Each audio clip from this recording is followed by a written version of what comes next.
Hello students, continuation of the chapter Chemical Kinetics.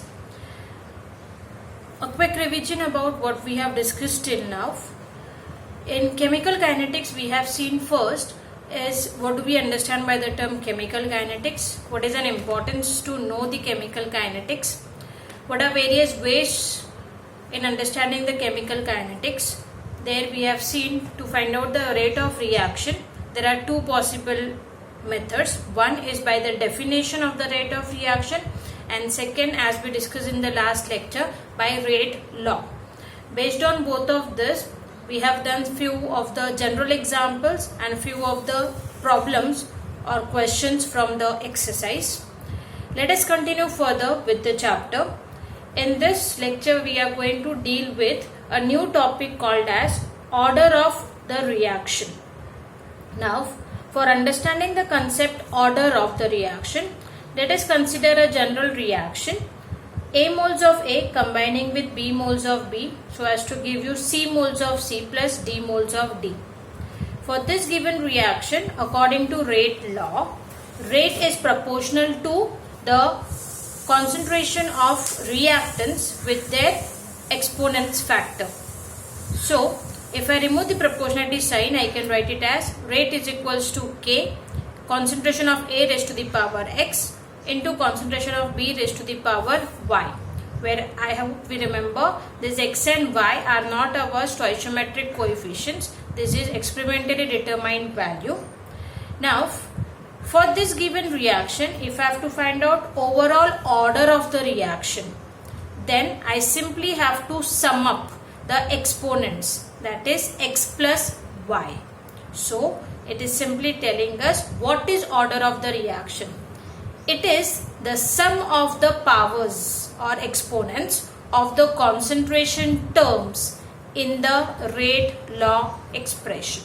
So, in the given rate law expression, whatever are the powers or whatever are the exponents, if we sum up them all, we will get order of that particular chemical reaction. So, in short, order of a chemical reaction is defined as the exponent to which the concentration term of that reactant in the rate law is raised. When we do the sum of them, then we will get the overall order of the reaction. And if we take the individual raised power, then it is order with respect to that particular reactant. Means in this reaction, if I say I have to find out the order of reaction with respect to A, then it will be X. And order of reaction with respect to B, then it will be Y. And overall order of the reaction will be sum of the two, that is X plus Y. This helps us to tell what is meant by order of reaction. Now, let us see how to find out the order of reaction with respect to some examples.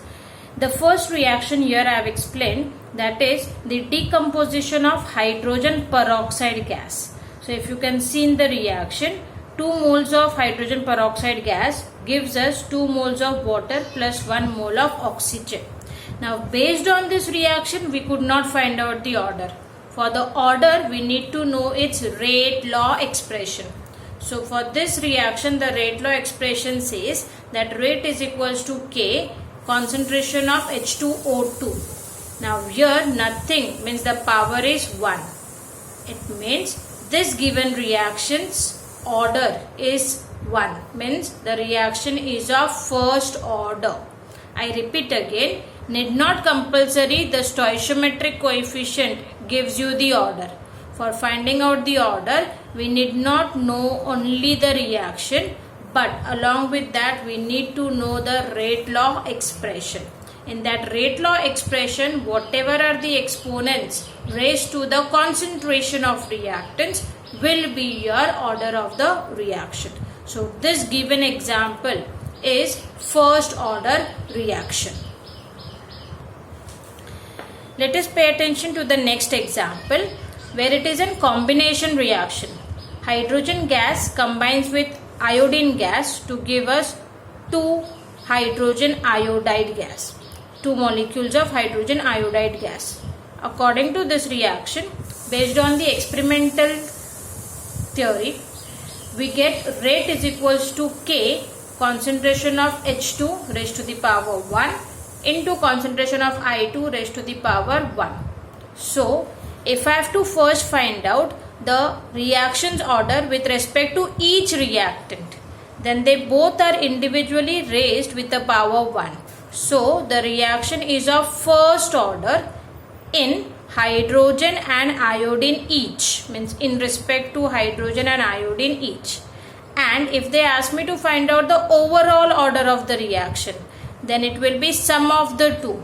So the overall order of the reaction is second order, means it is 2. Okay, so here as two reactants are depending the rate, so we will first find out order with respect to each reactant, and then when we sum the two, we get the overall order of the reaction. Let us see the third example. In the third example, our one molecule of acetaldehyde turns to give you methane and carbon monoxide gas. For this given reaction, experimentally determination tells us that rate is equals to K into concentration of acetaldehyde raised to the power 3 by 2. So in this you could see that the power is 3 by 2, means for that given reaction the order is 3 by 2. Yes, you are right, you have heard it right, it is 3 by 2, means I want to tell this that the order can also be in fraction. There is no compulsion that the order will always and always be integers only. It can also be fraction. Other than that, we can have order as 0 also. There are many reactions whose rate is not dependent upon the concentration of reactants. Those reactions are called zero order reaction.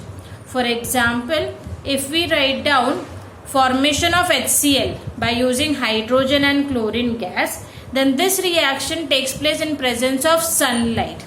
Until and unless sunlight is supplied, the reaction will not take place. So this is an example of zero order reaction, where the reaction rate is independent of the concentration of reactant. Those reactions are called as zero order reaction.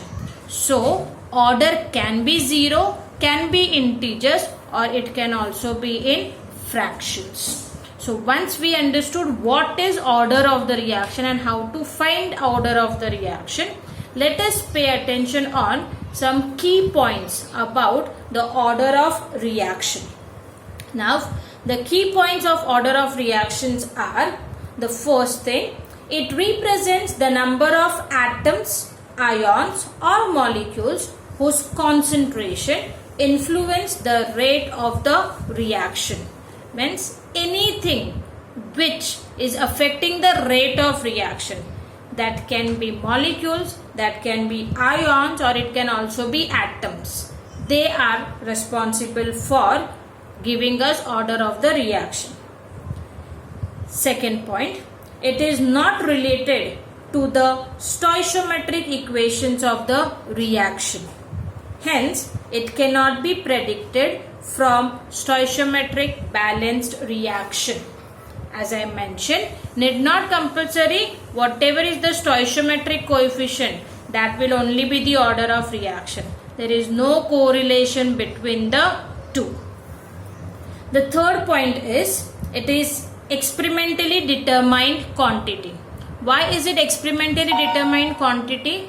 Because on the basis of experiment only we could write down the rate law expression, and based on the rate law expression we could find out the order of reaction. Fourth point, it is defined only in terms of the concentration of reactants and not products. Why only with respect to reactants? Because that is what our rate law suggests. Rate law says that the rate of the reaction is proportional only to the concentration of reactants. So in rate law expression we do not write down anything with terms of concentration of product. So definitely order is also not correlated with products, but it is only correlated with concentration of reactants. Fifth point, it may have values which are integers, fractions or zeros. As I have given previous two examples, I have shown you where the order was 1 and 2. The third example I showed where the order was 3 by 2, and then I also told you the examples where the order can be 0. Sixth point, higher values are rare. Reactions of first order and second order are in large number. This is what we have observed. Many reactions are generally of order 1 or 2. We get very few reactions where the order is more than 2. For the given reaction, the order may change by changing the conditions or taking some substances in large excess. Means the given order is specific only to that given reaction under a conditions applied. If I change the condition, it may change the rate of the reaction. And if the rate of the reaction changes, definitely the order of the reaction will also change. So these are few of the key points which we need to know for order of a reaction. After understanding the term order of the reaction, how to find the order of the reaction with some examples, and understanding the key points of order of the reaction, let us see on what basis or how the questions are asked in our exercise. We'll take a reference of our textbook, page number 124, where there is one problem 2.4. It is a question mentioned in our in-text part. The question is where they have given us 2 moles of NO gas combining with 2 moles of H2 gas so as to form nitrogen gas 1 mole plus 2 moles of water gas, okay, or water vapors. Below this reaction, they have given us its rate law expression. That is, rate is equals to K into concentration of NO2 raised to the power 2 into concentration of H2 raised to the power 1. Now, what have they asked us? They have asked us to find order of reaction with respect to NO and H2, and what is the overall order of the reaction. Means here they have asked us to find out order with respect to each reactant and also overall order of the reaction. So we can simply say it based on the rate law, but the important thing is how to write it down. The writing is very important. So the solution will be, in the rate law expression, the exponent of NO is 2 and that of H2 is 1. So hence reaction is second order with respect to NO and is first order with respect to H2. This is the first statement we have to mention. After we find out with respect to each reactant, the next part is to find overall order of the reaction. Overall order of the reaction is nothing but the sum of the exponents, that is 2 plus 1. So in this case, the overall order of the reaction is third order. Remember, such a simple question they can ask you for 2 marks, where the first 1 mark will be based on the reactant's individual order and the second 1 mark will be based on overall order of the reaction. Okay, so such a simple question is generally asked based on the order of chemical reaction.